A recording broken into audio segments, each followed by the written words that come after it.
Okay, I'm going to start this video off by saying, first of all, to those of you that have followed my postings about the extended range electric vehicle and the Cadillac ELR, I thank you. And some of this information you already know. A lot of this information you already know. And to those of you who are viewing this posting for the first time, or one of my postings for the first time, welcome. And I hope it's informative to you. First of all, I'm going to go ahead and start talking about the Cadillac ELR. The ELR is one of General Motors, through its Cadillac division, it's one of General Motors cars that have EREV technology. That's extended range electric vehicle technology built into the car. And because it's a Cadillac, it's a luxury vehicle. The MPG, the estimated miles per gallon on the vehicle, according to the sticker, I think is somewhere in the 30s. It's in the high 30s. And realistically, what I get, well, it's an electric vehicle. Yeah, I'll start off by describing it as what it is.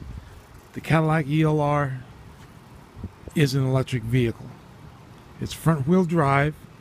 The wheels are driven by electric motors, not by a mechanical connection to the engine. They're driven by electric motors. And the reason it's called EREV is because it's an extended range electric vehicle. You plug the car in, when it's fully charged, my experience has been I have approximately 40 miles to go strictly on this electricity that's stored inside of the power supply from being plugged in. Now, when the power supply starts, as you drive, the power supply is going to use some of the electricity that's stored in it, and that's only natural. That's only normal. As you use, well, the computer monitors. Let me back up for a second. The computer monitors the state of the power supply inside the vehicle and knows when to start the gasoline engine. The gasoline engine is an electric generator. It does not drive the wheels directly. The car is an electric car, period. It runs off of electricity. It either runs off electricity that is stored inside the power supply, or it runs off electricity that the generator generates. Now, as I was saying, as I drive on electricity, the computer inside of the car monitors the state of the power supply. When the state of the power supply gets to the point where the computer sees a need for more electricity, then the generator or the gasoline engine will start, so that more electricity is generated. Now, that electricity that is generated by the engine or the generator will either go to drive the electric motors, or it will be used to be stored in the power supply.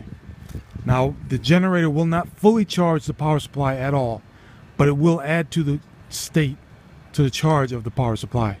It will not fully charge it, but it will add to the charge of it, depending upon if the vehicle is moving and how fast you're driving.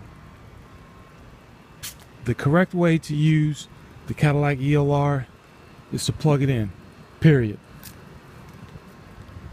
That is the way to maximize your gas mileage and minimize the amount of money it takes on a weekly or monthly basis to use the car.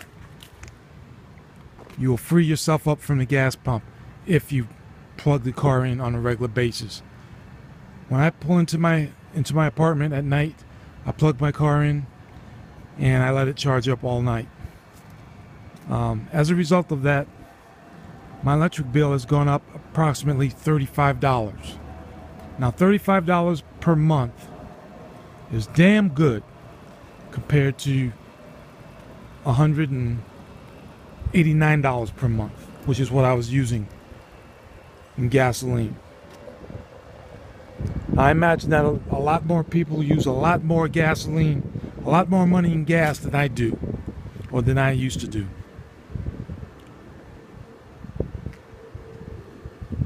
But getting back to the ELR specifically, well, like I said, like I was alluding to, it saves me a ton of money. Let's see, the generator. I think I was talking about the generator. Once the generator starts, or the gasoline engine, which is a generator, it will generate more electricity. And the right way, again, the right way to use the ELR is to plug it in at night, period. That's it. That is the correct way to use the vehicle, to maximize your savings and to use the vehicle as it was designed to be used. Now, it is not, plugging the car in is not absolutely mandatory. You can still drive the ELR if you do not plug it in. You don't ever have to plug it in if you don't want to. But if you do not plug it in, then you will not realize the benefits of having an electric vehicle, because the gasoline engine or the generator will run all the time, because it never gets charged from being plugged in. It will run just about all the time while you're using the vehicle. And you never see the benefits of having the electric car.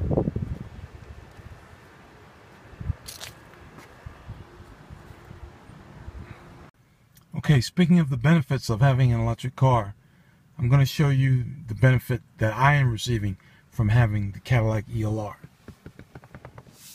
This is the power information screen that I typically have showing anytime I'm doing one of my recordings. And I will hit, get my finger out of the way.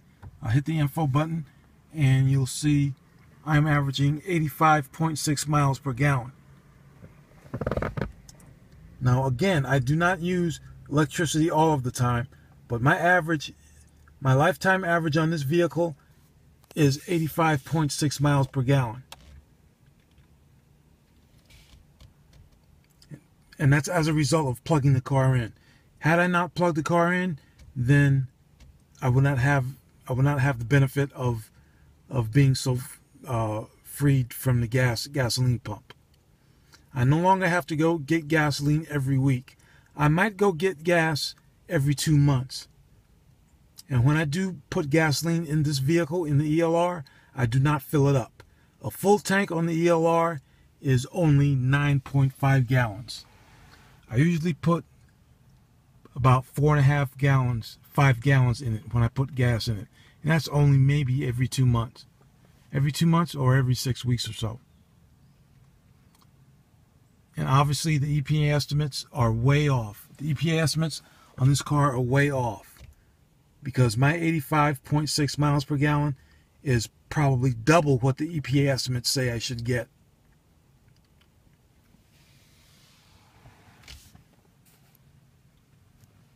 And speaking of EPA estimates, that reminds me of gas mileage while I'm talking about gas mileage. The ELR, when the gasoline engine or the generator is running, the generator runs at one set speed only to generate electricity. The engineers who built the car designed the engine to run at one set speed to generate electricity. It does not, the speed of the engine is not proportional to the speed of the car. You can be stopped, you can be going at 70 miles an hour. Either way, the engine will be running at the same speed, whatever speed it's designed to run at to generate electricity, because the engine is a generator. That's about it. And that's why, and I'm going to mention the maintenance on the car in a minute. Okay, sorry about that, folks. I said I was going to mention maintenance on the car. That's why, as far as changing the oil in the engine, you do not change the oil based on the number of miles on the car. The oil in the car gets changed based on the computer system telling you how many the computer keeps track of when the engine oil needs to be changed, or every 2 years. The owner's manual says to go a maximum of 2 years between oil changes. You change it whenever the driver information console tells you that it's time to change it, or every 2 years, whichever comes first. And in my case, it appears that 2 years is going to come first, because I drive the car the way it's supposed to be driven. I treat the car the way it's supposed to be treated. I plug it in. If I did not plug it in, then I would have to change my oil just that much more often, as a result of the engine running more and more. The more the engine runs, then the more often you're going to need to change the oil. Because my engine does not run that much, and I plug the car in, and the car gets its electricity from, most of the time, from the power that has been stored in the power supply from being charged overnight. Because of that, my engine does not run a lot. So therefore, I don't need to change the engine oil very often, or have it changed very often.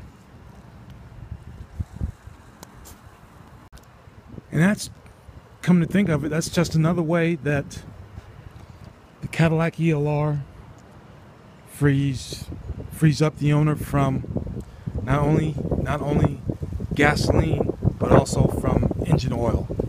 Well, you're not 100% free, but at least the rope is getting more room between myself and gasoline and petroleum products, those types of things.